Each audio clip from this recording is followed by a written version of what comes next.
Hey there! This is Amelia and I'll be giving voice to this course by Guadapinos, who is going to teach you how to make funny Tarot of Marseilles cards.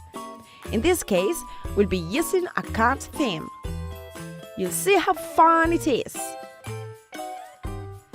Throughout the course, we are going to analyze the Tarot of Marseilles aesthetic and then draw conclusions in order to draw in this style the theme that we choose.